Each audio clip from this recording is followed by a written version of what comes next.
Hello, everybody. Today, I got some requests. I'm going to do a video. I got several different video requests, but today I'm going to do a video on mixing wrasses. And wrasses are one of my favorite fish, going back for many years. Um, so I'm going to start out by talking about the two wrasses I added together. The only two are the China wrasses. Those two little China wrasses. I have one there. I don't know where the other one went off to, but there's one.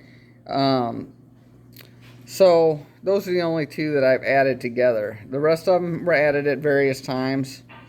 Um, it's kind of hit and miss, if you try to mix them. But what I recommend doing is getting a small one. I know small ones, they say, are risky, blah blah blah.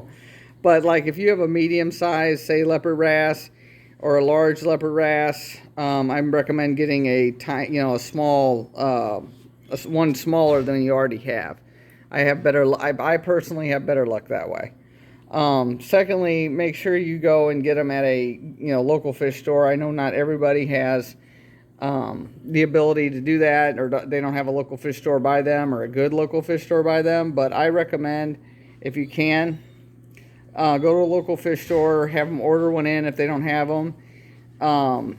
Let them keep the fish, put down a deposit, whatever you got to do. Let them keep the fish for, a week, sometimes two, and make sure it's eating, what you're going to feed in your tank. Don't let them just throw in fish eggs or something like that. Make sure it's, mysis shrimp or something like that. That's definitely extremely important. As far as other species go, earmuff, wrasse, twisty wrasse. I have that one. He's big, and I also have a baby. They were added at different times. The baby was added. There's the baby. He was added first. This one, the bigger one, was added second. So you can do that as well. You can add a baby one first, and then later on get a bigger one. I've had luck doing both ways, but try not, if possible, try not to get one that's the, same size.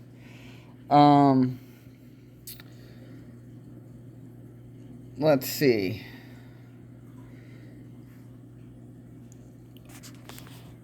And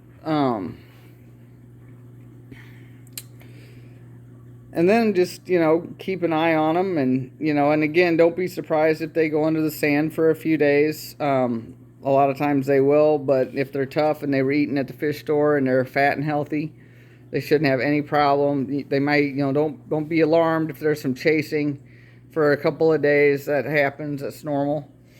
And stuff. Another thing I highly recommend, because I've made this mistake a few times, and I'm embarrassed to say, in this hobby, thalassoma wrasses, such as the banana wrasse, the bluehead wrasse, the lunar wrasse, paddlefin wrasse. The thalassoma wrasses are extremely aggressive, and they usually, when they get a little bit older, the older they get, the more aggressive they get. And they do have the ability to eat other fish in your tank as well. But besides that, they're aggressive, not just other wrasses. They can be aggressive to anything else in your tank. So, my personal experience, this tank is 160 gallons plus a 40-gallon sump. So, 200-gallon tank. I wouldn't put a thalassoma wrasse in here as much as I like them. I think they're beautiful. But they're way too aggressive, and it's real difficult to get a wrasse out of a tank. I've done it many times without a fish trap, and it's just extremely difficult. So I would think twice, unless you have a large tank or a predator tank, something like that, where you have big fish in your tank, you won't have a problem. That's fine. But if you have a tank with all like these kind of wrasses, a lot of smaller wrasses, leopards, stuff like that, dwarf angelfish. Definitely use caution when adding a thalassoma type wrasse to your tank.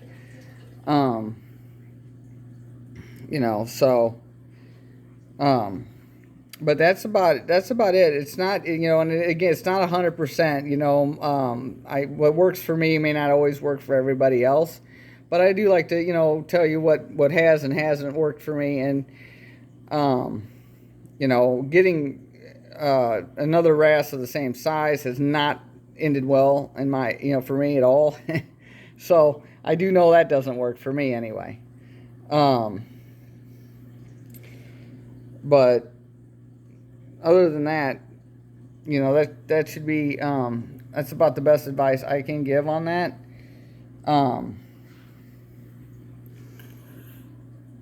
You know, just,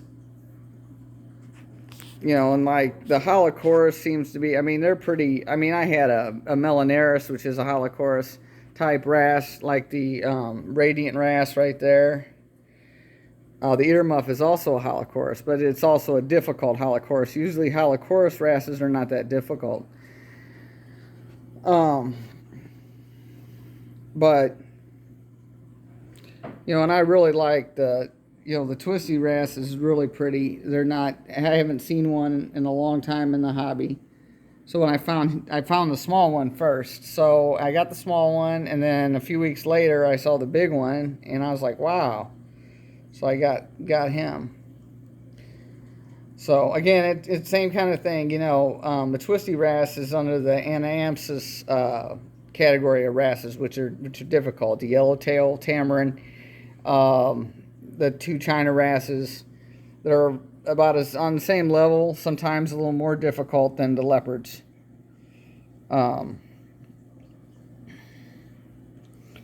So other than that, that is about it. If anybody has any questions, feel free to message me, and I'll be happy to answer any questions. And if anybody else has any more ideas for videos, I do have some already on my list to do, and I'll get on that as well on another video. But if anybody has any ideas, please let me know, or questions, please let me know that as well.